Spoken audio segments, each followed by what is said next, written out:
પરાત્પર પરબ્રહ્મ, સર્વનિયંતા અને સર્વ કર્મફળ પ્રદાતા પુરુષોત્તમ નારાયણ શ્રીકૃષ્ણ ભગવાનના નામથી એક જ પરમાત્મા ઓળખાય છે. તે અખિલ વિશ્વમાં સ્વતંત્ર અને એકદેશીયપણે સદા દિવ્ય વ્યતિરેક સ્વરૂપે સાકાર છે, છતાં અન્વય સ્વરૂપે પોતાની અંતર્યામી શક્તિથી સર્વત્ર પૂર્ણ વ્યાપી રહ્યા છે.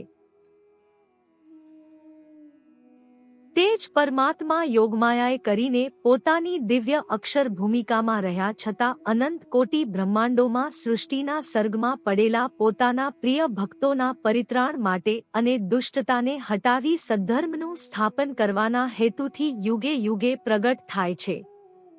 અને જેવા પ્રકારનું સ્થાન, જેવા પ્રકારનું કાર્ય તથા જેવા પ્રકારના સેવકો હોય તેને અનુકૂળ પોતાનું સ્વરૂપ અને તેવા પ્રકારને ઘટતું જ ઐશ્વર્ય પ્રકટ કરીને યોગ્ય સમય સુધી વિચરે છે. અને પોતાનું અવતાર કાર્ય પૂર્ણ થતાં જગતના ક્રમને અનુસરીને કે પોતાની ઈચ્છા મુજબ અંતર્ધાન થાય છે. વેદાંત જેને નેતિ નેતિ કહી વ્યાપક સ્વરૂપમાં નિરાકાર કહે છે તે પરોક્ષ સ્વરૂપની ઉપાસના થઈ શકતી નથી. પરંતુ જ્યારે સર્વત્ર પૂર્ણ પરમાત્મતત્વ આ ભૂમિ ઉપર દૃષ્ટિગોચરપણે કોઈ સ્વરૂપે પ્રકટ થઈને વિચરે છે ત્યારે તેને ઓળખીને જે તેમની ઉપાસના ભક્તિ કરે છે તે અમાયિક ભાવને પામીને મોક્ષપના અધિકારી થાય છે. ભગવાનના પ્રકટ સ્વરૂપને પીછાણવામાં જીવને એક મોટી આંટી એ આવે છે કે ભગવાન મનુષ્યરૂપે દેખાતા હોય અને તેઓ બધી જ ક્રિયાઓ, લાગણીઓ અને વૃત્તિઓ મનુષ્ય જેવી જણાતી હોય તેને ભગવાન તરીકે કેમ ઓળખી શકાય? વળી બીજી આંટી એ આવે છે કે કેટલાક દંભી ગુરુ અને પાખંડી જીવો પણ સંતનો અને ભગવાનનો વેશ ભજવે છે અને ભોળા લોકો જેવી બતાવવાની ચેષ્ટા કરવા લાગે છે ત્યારે સામાન્ય સમજણવાળા જનો તેમાં ભ્રમિત થઈને તણાઈ જાય છે. આવા સંયોગોમાં ભગવાનના સાચા સ્વરૂપને ઓળખીને આશ્રય કરવાનું મુશ્કેલ બની જાય છે. ઉપર પ્રમાણેની પરિસ્થિતિમાં ભગવાનપણાની પીછાણ માટે બુદ્ધિશાળી વિવેકીજનોએ નીચે પ્રમાણેના લક્ષણો પારખી લેવા જોઈએ. 1. ભગવાન મનુષ્યરૂપે વિચરતા હોય કે વિચરી ગયા હોય તેમની ક્રિયા, તેમના ભાવો અને પ્રસંગો મનુષ્યને અનુસરતા હોવા છતાં તેમનામાં વિલક્ષણ પ્રકારની વિશિષ્ટતા જરૂર રહેલી હોય છે જે મનુષ્યભાવ કરતાં વિલક્ષણ હોય છે.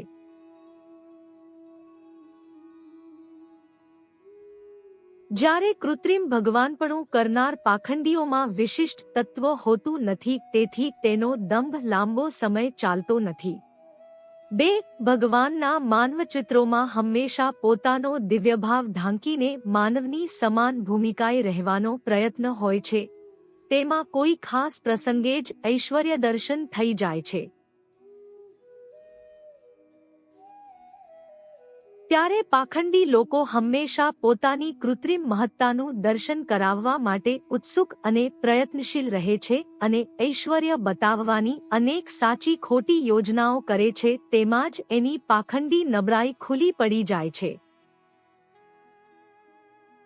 3. મનુષ્યરૂપે વિચરતા ભગવાન પોતાની ઈચ્છાથી ધારે ત્યારે સંકલ્પ પ્રમાણે અનેક પ્રકારે પોતાનો દિવ્યભાવ પ્રકટ કરીને ભક્તોને આનંદ આપી દુષ્ટોને મોહિત કરી દે છે ત્યારે પાખંડી લોકો એવું કોઈ પણ ઐશ્વર્ય ધાર્યા પ્રમાણે દર્શાવી નહીં શકવાથી પામર પ્રયત્નોમાં પડ્યા રહે છે.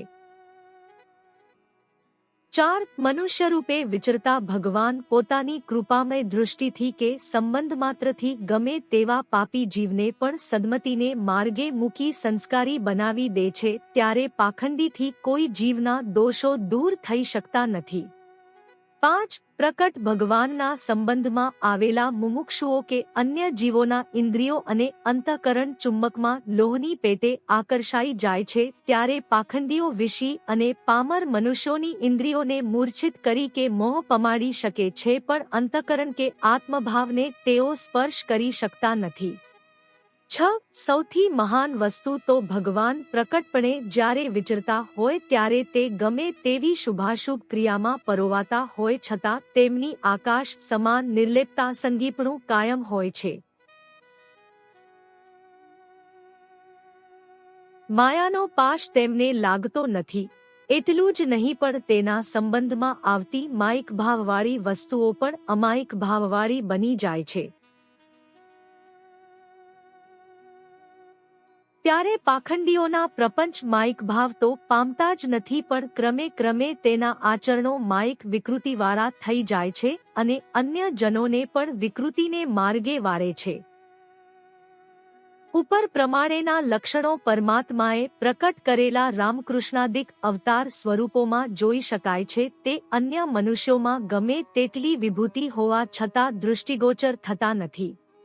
એ સઘળા અવતાર સ્વરૂપે એકમાત્ર પરમતત્વ પરમાત્માના જ હોવા છતાં તેમાં જે કાંઈ ન્યૂનાધિકતા જણાય છે તે તો તેણે સ્વતંત્રપણે તાવેલા ઐશ્વર્યની છે પણ સ્વરૂપે તો તે એક જ તત્વ છે.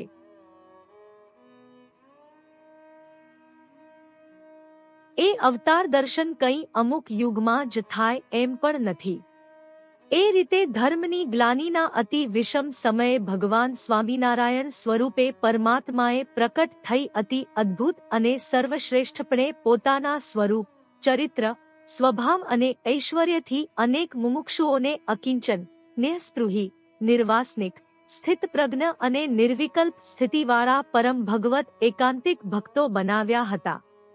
એટલું જ નહીં પણ તેમણે સ્થાપેલી સદ્ધર્મ પ્રણાલિકામાં રહી તેમની એ કનિષ્ઠ ઉપાસના કરનાર ભક્તજનો અદ્યાપી પર્યંત એવી બ્રાહ્મી સ્થિતિ પ્રાપ્ત કરતા રહ્યા છે. તેમાં અતિશય અદ્ભુત ઐશ્વર્ય સંપન્ન એક બાબત તો એ છે કે આવા અનન્ય ભક્તોને મૃત્યુ સમયે તેમની રુચિ પ્રમાણે ભગવાન સ્વામિનારાયણ પ્રત્યક્ષ દર્શન આપીને દેહ તજાવે છે. તે દર્શન માત્ર કોઈકને જ નહીં પણ અનેક જનોને થયા છે અને થાય છે. એ સત્સંગમાં પ્રસિદ્ધ બાબત છે. આવી અતિશય દૃઢ નિષ્ઠા દ્વારા જીવને સામર્થ્ય આપનારી મોક્ષદાયી પ્રણાલિકાની થયેલી સ્થાપના પરંપરિત ચાલુ રહે એ શુભ આશયથી સંપ્રદાયની રચના કરવામાં આવી અને તેમાં ભક્તિભાવના પોષણ સાથે ધ્યાન દ્વારા ઉપાસના દૃઢ થતી રહે તે માટે મંદિરો બંધાવીને સ્વરૂપોનું સ્થાપન કર્યું. વળી એ મંદિરોમાં કથા, વાર્તા, ધ્યાન, ભજન, ઉત્સવો, સમાગમ વગેરેથી સત્સંગના મુખ્ય સાધનો ધર્મ, ભક્તિ, ગાન અને વૈરાગ્ય એમની શુદ્ધિવૃદ્ધિ થતી રહે તે માટે અનેક સત્શાસ્ત્રોના સંશોધન કરીને સંસ્કૃત અને પ્રાકૃત શાસ્ત્રો મોટા પ્રમાણમાં રચાવ્યા તેમજ સંગીત સાથે કીર્તનો ભજનોનો જબરદસ્ત પ્રવાહ વહેતો કર્યો. ઉપર પ્રમાણે સત્સંગના 3 અંગો દેવમંદિરો, શાસ્ત્રો અને ત્યાગી ગૃહી સત્સંગીઓ. એમની સુવ્યવસ્થા રાખીને તેમનું ધારણ અને રક્ષણ કરવા માટે આ એમના કેન્દ્રરૂપે આચાર્યોની યોજના કરી છે.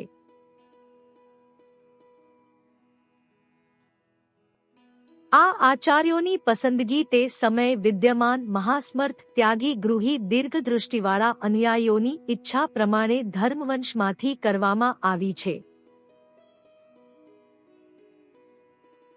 પ્રકટ ભગવાનના સંબંધમાં આવેલી કોઈપણ વસ્તુને પૂજ્યપણું અને ઐતિહાસિક મહત્વ પ્રાપ્ત થતું આવ્યું છે. તે જ વાસ્તવિકતાને ધોરણે જે વંશમાં ભગવાને પ્રકટ થઈને પોતાની કલ્યાણકારી અલૌકિકતાનો વિસ્તાર કર્યો તે વંશ પણ પૂજ્યપણું અને ઐતિહાસિક મહત્તાનો અધિકાર સહેજે જ પ્રાપ્ત કરે છે. આ હેતુથી ધર્મકુળના 2 સુપુત્રો, એક મોટા ભાઈ રામપ્રતાપજીના પુત્ર અયોધ્યા પ્રસાદજી અને 2 નાના ભાઈ ઈચ્છારામજીના પુત્ર રઘુવીરજીને પસંદ કરવામાં આવ્યા અને તેમને દેશ વિભાગનો લેખ કરીને 2 ગાદીના અલગ અલગ અધિષ્ઠાતા તરીકે નીમવામાં આવ્યા. આ બંને આદિ આચાર્યોના પવિત્ર કુળનો તંતુવંશવેલો ચાલુ રહે અને સત્સંગના સ્ત્રીવર્ગને આચાર્ય પત્નીઓ દ્વારા પોષણ મળે તે માટે તેમને ગૃહસ્થાશ્રમમાં મૂક્યા. તેમણે અન્ય સ્ત્રીઓના સંબંધમાં દીક્ષાગુરુ ન થવાય કે તેમના દર્શન ન કરાય તેવા કડક નિયમો દ્વારા બીજી રીતે ત્યાગીના જેવા નિયમો પાળવાના ઠરાવ્યા. એટલે કે માત્ર સંપ્રદાયની શુદ્ધિને વૃદ્ધિ માટે તેમણે વિદેહી રાજા જનક અને યોગી શુકદેવ સમાન ગૃહત્યાગીના આદર્શોને અનુસરી સત્સંગની સેવા અર્થે જ પોતાનું જીવન અર્પણ કરી રહેવાનું હોય છે. મતલબ કે આચાર્યો એ સંપ્રદાયના અધિષ્ઠાતા ગુરુ તરીકે ત્યાગપરાયણ મર્યાદિત ગૃહસ્થાશ્રમી છે. ઉપર પ્રમાણે જે બે આદિ આચાર્યોની સ્થાપના શ્રીજીએ સંઘની બે ગાદીઓ ઉપર કરી હતી તેમના પવિત્ર જીવલનના પુણ્ય સંસ્મરણો આપણે અહીં કરીએ. જય શ્રી સ્વામિનારાયણ.